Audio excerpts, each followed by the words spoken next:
This video will show you how to use the interactive section of a show. The interactive section is a bit different than the other sections. The other sections all play sequences at certain points during the show. The interactive section, on the other hand, will allow you to play sequences at the push of a button, for example. So you might, instead of hooking up a light or a string of lights to one of your Light-O-Rama controller's circuits, you might want to hook up a button instead, and people who are watching your show can press that button and suddenly some sequence will start because of that. So in previous videos, which you might want to watch before this video in case you haven't already, we created a show. Let's open it up now.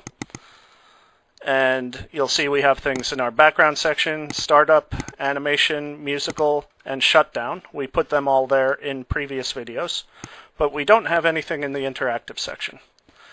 Now, like I said, the interactive section is different than the others. Another way in which it's different is that all of these sections are lists of sequences. That's not going to be the case with the interactive section. In this case, it's going to be a list of what are called interactive groups.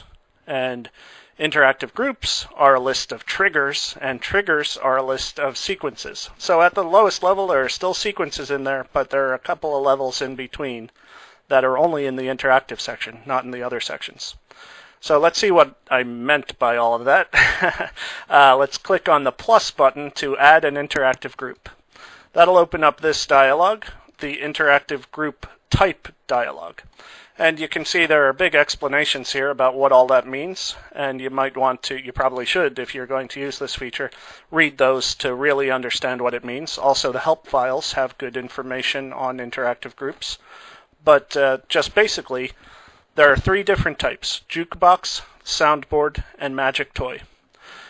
Jukebox you can think of kind of like a jukebox that you might see in a restaurant or a bar or whatever, where if you choose a song, that song will start playing, unless there's a song already playing, in which case nothing will happen. Now, in a regular jukebox, in a restaurant or bar or whatever, something really will happen. When you press that button, it'll remember that you chose that song. And when the current song ends, it'll remember that you chose this new song, and it'll play that song. That won't happen in the jukebox case here. If you press the button while a song from the jukebox is playing, while a song from the same jukebox is playing, that button will just be completely ignored. So the jukebox will only be acted on if nothing from the jukebox is currently playing. Soundboard, on the other hand, if you press the button while something from the soundboard is already playing, the thing that's already playing will be stopped immediately, and the new thing that from the soundboard will start up. Magic toys, the third option, and this is a little different than jukebox and soundboard. Jukebox and soundboard are kind of mostly used for songs, whereas magic toys cannot be used with musical sequences. They must be used with animation sequences. And the idea of a magic toy is you press the button and a bunch of different sequences can start up all simultaneously. So we're only going to look at one of these in any detail in this video, but again, you might want to check out the help files for information on the others. Let's check out the jukebox. So we'll select jukebox and then click OK. Now that opens up this interactive group jukebox dialog. We have to give our jukebox a name, and this should be something that in case you have more than one interactive group, it'll remind you which one's which. So I'm not feeling very imaginative today, so let's just name it My Jukebox. And now we want to add triggers to this jukebox. We do that by pressing this plus button, and that opens up this dialog, the Triggered Sequence Editor. It has two sections, the trigger and sequences. The trigger is the Light-O-Rama controller and circuit number that you have hooked up to the button for this jukebox.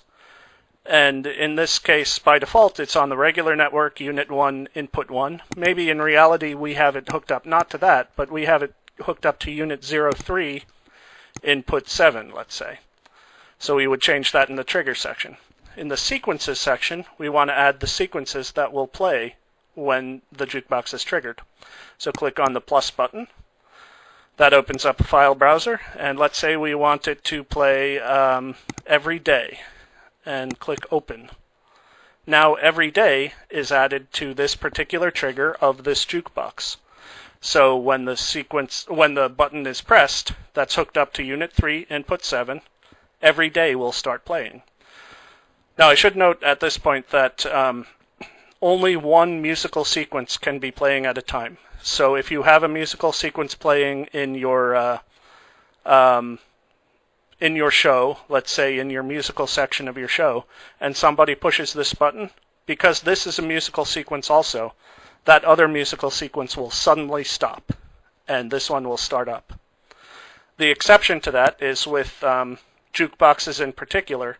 If the other musical sequence that's currently playing is from that jukebox, then the song won't immediately stop.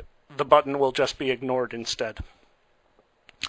Anyway, now let's add in another sequence. Let's say the future, and click open. Now we have two sequences in this trigger. So the first time it's pressed, every day will play. The next time it's pressed, if every day is already playing, nothing will happen because we're using a jukebox. But if nothing is currently playing from this jukebox, then the future will start up. Next time it's playing, next time the button is pushed, if the future is still playing, it'll be ignored. But if nothing is playing from this jukebox, every day will play again. Then the future, then every day, then the future, then every day, and so forth. We could add in a third, let's say Jackie, and now it'll go round robin between these three. And you can in fact add any number, basically any number of sequences to this trigger. And click on OK, and now my jukebox has this trigger in it, and this trigger has 3 sequences in it. So OK, and we have one interactive group now. We could add in another interactive group if we wanted to. We could add in a whole bunch of interactive groups if we wanted to. Let's look at this interactive group in a little more detail now, though. So let's select it and then click on the Edit button.